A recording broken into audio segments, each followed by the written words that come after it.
Welcome to the Tara Palmeri Show. For me, the Epstein story has always exposed just how much this country is truly broken. From the broken justice system, a broken government, a broken society, and so many broken lives along the way. That's why we called the podcast that I hosted and investigated alongside an all-star team of journalists, including the Miami Herald journalist who broke open the case again, Julie K. Brown, Broken, Jeffrey Epstein.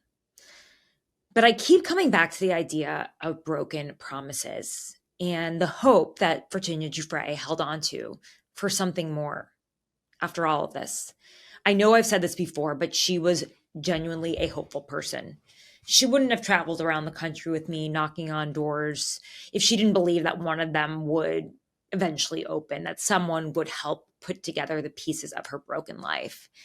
Someone who would just openly testify to the depraved things that they saw, that they both witnessed together. Because she has been so maligned ever since she bravely came out and told her story. And that's why so many other victims are afraid to come out as well. Because the first thing that happens is that they are attacked. If you wonder why you're not hearing from more of them, just look at how they're treated on social media. Just look at what's said about them, even though their stories are nearly identical. So, Virginia, on her hunt to find someone who could put together the story of her broken life, she looked to Epstein's former chef, Adam Perry Lang, who became a celebrity chef after he left Epstein's ranch, after he stopped traveling with him to the island, the Palm Beach house, Upper East Side, all over the place. That was Adam Perry Lang, APL in the flight logs if you want to find him. But now he's a celebrity chef who's besties with Jimmy Kimmel and has appeared on Oprah.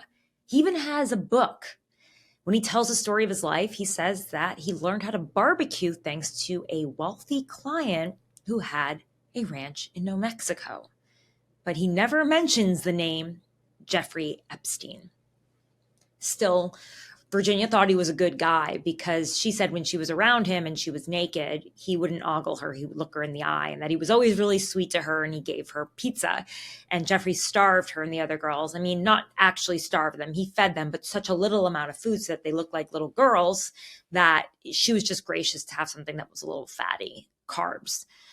And so she hoped that he could be a witness for her. And she left him a handwritten note at his restaurant, APL. It was a pretty big place in West Hollywood. I mean, when we went there, when Virginia and I went there, I believe John Hamm was sitting in the back. Yeah, he was, with a bunch of other celebrities. And she wrote to him, these are her words, which you can listen to, her reading this note in Broken, Jeffrey Epstein. She wrote to Adam. Dear Adam Perry Lang, my name is Virginia Roberts. Married name is Giuffre. I'm sure you've heard of Epstein's short incarceration and subsequent death. He's gone now. He can't hurt us anymore. But as you know, it wasn't just Epstein running the most prolific sex trafficking ring of modern times. He had help. Lots of help. That alone leaves me and his uncountable victims searching for justice. Justice comes in many forms. In my case, justice is holding the various perpetrators that participated, enabled, or looked the other way accountable. I'm not here to ruin your life. You have so much knowledge of the various people on the planes, in his homes, and anywhere you would have been with him. You truly can't say you didn't know or you can't remember. You didn't help when Brad Edwards and I reached out to you in 2014. Jeffrey was alive then, and I get it. Maybe you were scared of him. We all were. You have the ability and, frankly, the responsibility to help now. By helping us victims and speaking out with us, not only will you redeem yourself, but you will truly elevate yourself to the status of a hero, which is exactly what you could be for me, a hero. I have such fond memories of staying up late. We'd talk, we'd laugh. I considered you my friend, and I hope I still can. Life's too short, my friend. Don't go down the way in the history books as that amazing chef who worked for a pedophile. Be remembered as a man who stood for something. You can stand by me and with us, Adam. Please, please, please understand you could help put together some of the missing pieces of my broken life. You can help me on my pursuit of justice. Adam, please don't be an enabler. Be a hero. Be a hero to me, Epstein's victims, and the millions of children who are trafficked every day. I believe you are a good man, at least the Adam I know was. Prove me right. Thank you. All my love, Virginia Roberts Giuffre. Well, he never spoke to us. He never even answered our calls. He said his lawyers would be in touch, but they never followed up with us either. In fact, he never testified in the trial against Ghislaine Maxwell. Right. Virginia said that not only did he know her and see her, but that he knew all of Epstein's wealthy friends. That was part of the job. He needed to know their names and their dietary preferences. But he has consistently said that his role was limited to meal preparation, and he didn't know what was happening to underage girls. Basically made it sound like he was a line chef. He said in a statement through his lawyers at the time to us when we were doing the podcast back in 2020, "I understand the interest and the time I spent working as a chef for Jeffrey Epstein, and I'm working with the lawyers representing Virginia Giuffre to provide whatever assistance I can. It pains me that I cannot provide the confirmation that you seek here, but I cannot attest to what I did not witness or cannot recall. That said, I want to be clear that I never saw sexual activity or nudity and was never aware of underage girls." I mean, when they went through Jeffrey Epstein's house, the law enforcement, when they raided it the first time back in 2004, 2005, they found pictures of girls all over the house. I find this really hard to believe. He's all over the flight logs. Still, Virginia had hope. She believed that other powerful men might help her too, including President Trump and Elon Musk. She told me that Trump was really polite to her when she met him through Jeffrey Epstein back between the years that she was under his control, 2000 to 2002. She thought when he had Epstein arrested in 2019, he might release the files, actually. And then when we spoke this past February, after Attorney General Pam Bondi released the classified documents, which were just Virginia's files, I called her about it and I asked her what she thought.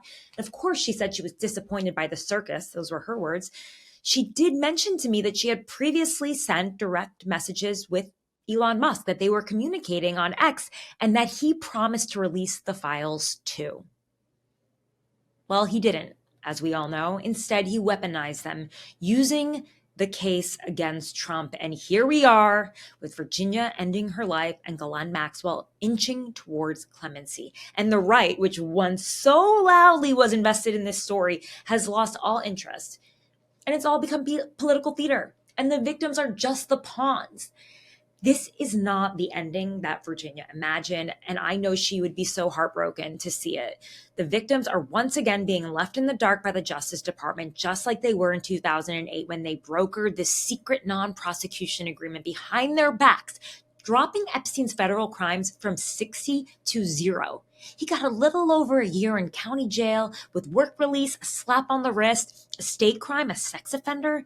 But more importantly, that sweetheart deal protected co-conspirators, named and unnamed, from future prosecution, and that included Ghislaine Maxwell.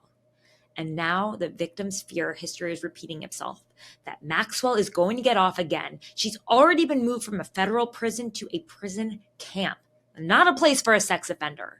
According to ABC News, she's telling a story that protects the current administration, saying that Trump did nothing wrong. Okay, then release the files. Fine.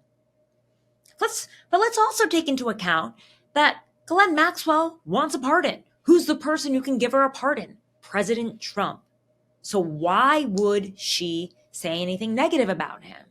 Why is she a reliable source? She perjured herself in the case with Virginia. She was found guilty of perjury. Why is she a reliable source? Epstein survivor Annie Farmer, who's still waiting for her call from the Justice Department, testified in the case against Maxwell.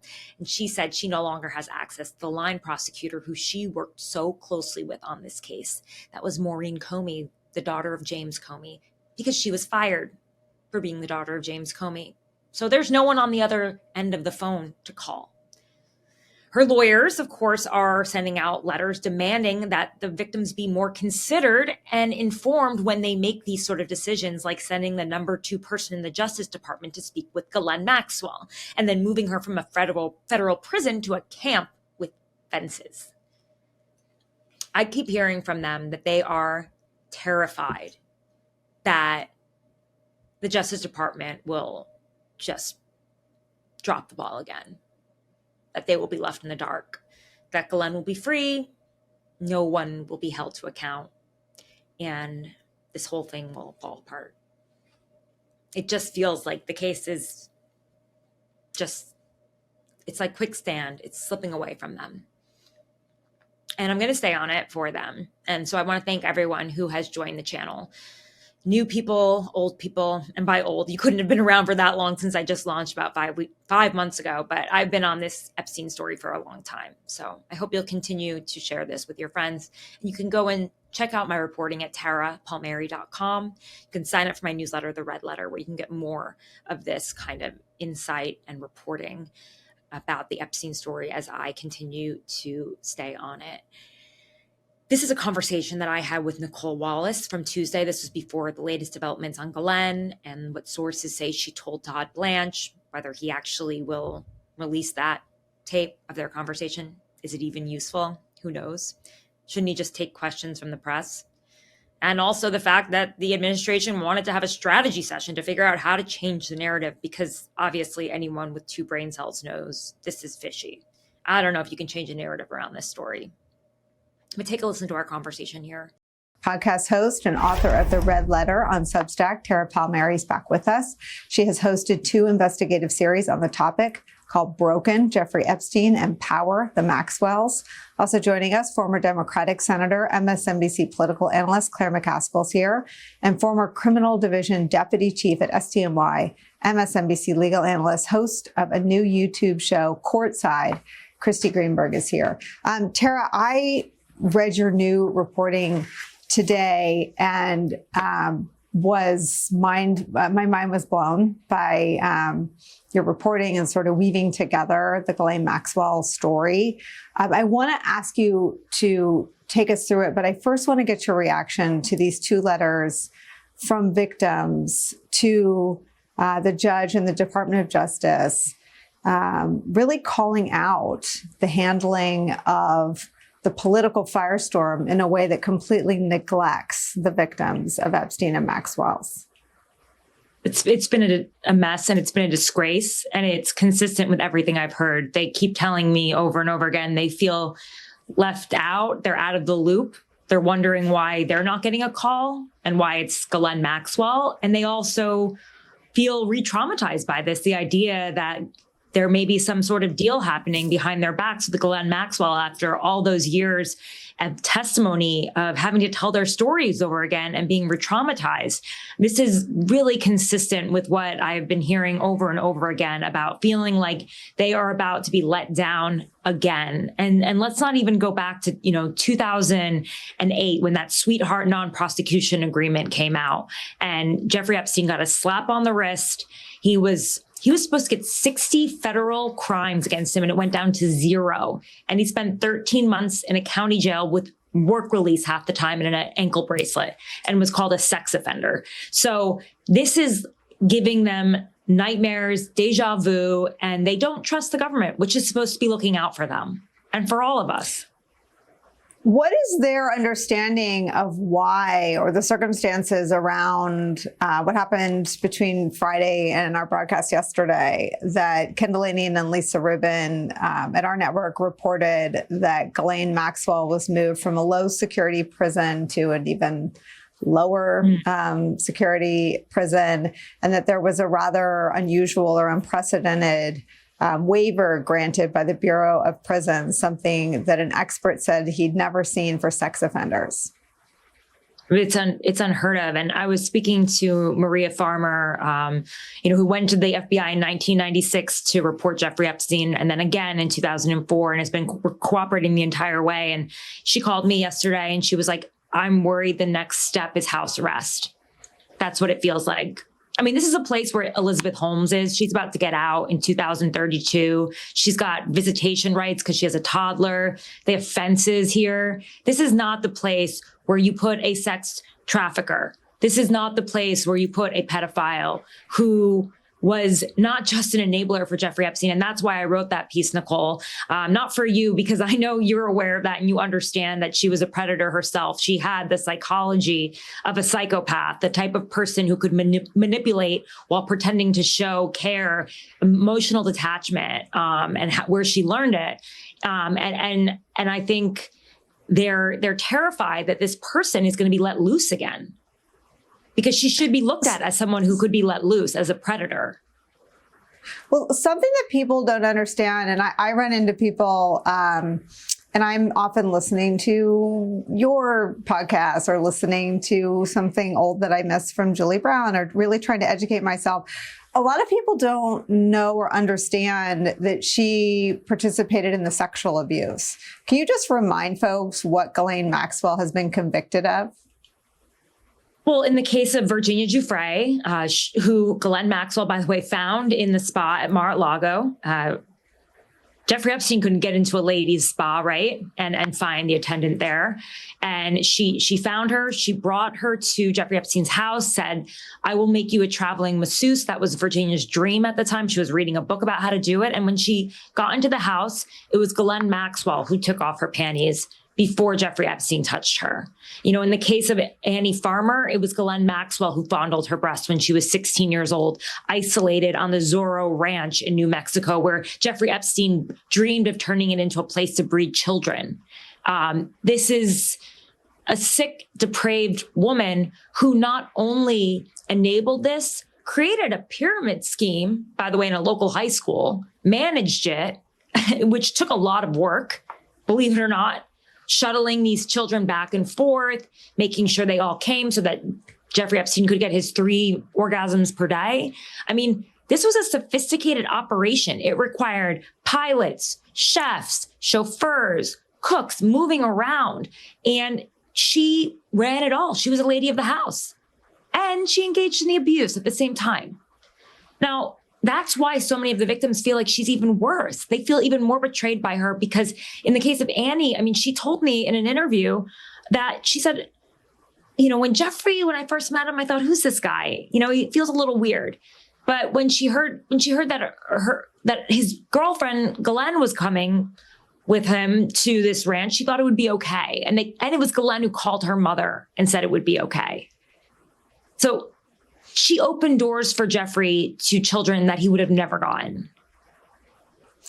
What, Tara, in your brain explains the lack of a media firestorm around the way they're talking about Maxwell, Todd Blanche's 2 visits to Maxwell in prison, and the move that's been described as unprecedented by an expert from the Bureau who consults folks dealing with the Bureau of Prisons for Ghislaine Maxwell's being moved from a low security facility to an even lower security facility?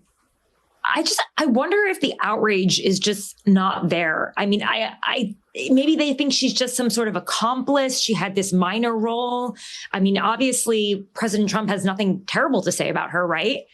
He said he wished her well, and his followers clearly don't see the depravity of what she did, and maybe they don't understand her and where she came from. I mean, the way that she spoke about these girls, one of her friends that I interviewed, Christina Oxenberg, said she would say, they are nothing, they are trash. I mean, this is a twisted, sick person. And, you know, she was actively participating in the abuse. I just don't think there's enough of an outrage about her involvement in the sex trafficking ring. And perhaps that's why this is all happening. And it's happening so quickly, Nicolle. I don't blame them for being worried that the next week she's going to be in house arrest. What is the next step after this? We're back with Tara, Claire, and Kristy. So, Tara, this has happened since we've been on the air. A new letter from attorneys for Annie Farmer. Now, she and her sister are both accusers, I believe. Annie testified against Ghislaine Maxwell. Is that right, Tara? Yeah. Annie testified in the 2021 case. She was molested on the ranch when she was 16 years old. They brought her across state lines, and she has not been able to get in touch with the prosecutors, the line prosecutor, Maureen Comey. I mean, that was her contact. And she has been frustrated. I've been talking to her every other day, and her sister, Maria, at least every day. And that's a really big frustration for them, is they want to have a dialogue. They want to be able to stop this from happening. But they feel like it's a train that's already left, the station, and they can't stop it. So this is what they're trying to do right now. It's a really horrifying thing. And it's sort of like what happened with the non-prosecution agreement. It was signed without the knowledge of the victims. And that's why they fought for their crime victims' rights in 2008. They fought bitterly for that because they signed the sweetheart deal that people who were co-conspirators, named and unnamed, would never be prosecuted. That included Ghislaine Maxwell, by the way. And once the victims found out that they were not notified about that, they fought so hard to have that non-prosecution agreement overturned. And it was a really, really tough fight. And so to see this happening again, I just don't think people understand how hard they have been fighting against the Justice Department that should be fighting for them. So let me read from their new letter. This is, I guess, the third letter in 24 hours to anonymous victims, filed letters yesterday. This is from lawyers for Annie Farmer to Judge Berman and Judge Engelmeyer. And they write this: Dear Judges Berman and Engelmeyer, we write on behalf of Annie Farmer in response to the belated notice that we received from the Department of Justice advising that the court is seeking letters on behalf of victims, setting out their positions on the proposed disclosures of Jeffrey Epstein's and Ghislaine Maxwell's grand jury transcripts. By the government's admission, over 1,000 victims suffered from Epstein's and Maxwell's actions. To date, however, the combined forces of our country's law enforcement agencies have only ever arrested these two individuals in connection with crimes committed against countless young women and girls. And the government's recent suggestion that no further criminal investigations are forthcoming is a cowardly abdication of its duties to protect and serve. It's obviously impossible for two people to conduct a decades-long sex trafficking enterprise involving thousands of victims without other individuals who participated in and facilitated these unspeakable atrocities. They also reference something that Kash Patel and Dan Bongino talk about at length in their appearances before they joined this Trump administration. Tara, this is back from the letter, quote, while it was not the victim's decision to seek disclosure of the grand jury transcripts alone, as opposed to the much larger volume of information available in the, quote, more than 300 gigabytes of data and physical evidence in the government's possession that should be disclosed as well, the instant motion for unsealing will help expose the magnitude and abhorrence of Epstein's and Maxwell's crimes. The idea that the only people sort of holding the line against this, what is now an inconvenient fact for Trump and Patel and Bongino and Bondi, is Joe Rogan and the victims themselves, is insane. I mean, this is sort of the foundational fact of the conspiracies around the Epstein story, that these 300 gigabytes of data have been hidden, and that if Trump is reelected, they'll be released. I mean, Trump is now single-handedly able to release them if he wanted to today and make all this go away. Why isn't that the single call from Trump's base? That is the crux of this all. I mean, even before Pam Bondi said case closed, I went back to a senior law enforcement source and I asked about the gigabytes, the files, the footage, the video. When you looked at the New York Times story where they showed inside of the townhouse, you saw there were little cameras everywhere. They had surveillance everywhere, and the victims knew about it as well. That was a huge part of the operation. And they said, we passed it on to Pam Bondi, right? We passed it on to her. Well, she has it. They're sitting on this evidence. And I remember Virginia Giuffre told me that she went to the FBI headquarters with Stan Pottinger to look at pictures of her, through pictures of Johns and girls, and to try to see if she could identify her body. And she couldn't identify her body. None of the bodies were hers, but they're sitting on this. They have this. They have evidence. And I know that kind of evidence, it's difficult to release, but there's a case there. There is more to this story. It's not case closed. Tara Palmeri, Claire McCaskill, and Kristy Greenberg, thank you for answering my endless questions about all of this. We are grateful. That was another episode of the Tara Palmeri Show. If you like this show, please rate, review it, share it with your friends. Leave me a comment. I want to hear about what you want to learn about. You could also write me a review if you're listening to this on iTunes or on Spotify. I want to thank my producer, Eric Avenante, and I want to thank my team. That's Adam Stewart on the thumbnails, Sarah Carney on the social media, Luke Radel and Abby Baker on socials, on our weekly quiz, and on research. I'll be back again soon, but of course you can support my reporting by becoming a paid subscriber to the Red Letter. You can find that by going to tarapalmeri.com, and that's the way you can get my exclusive reporting straight to your inbox. I'll be back again soon.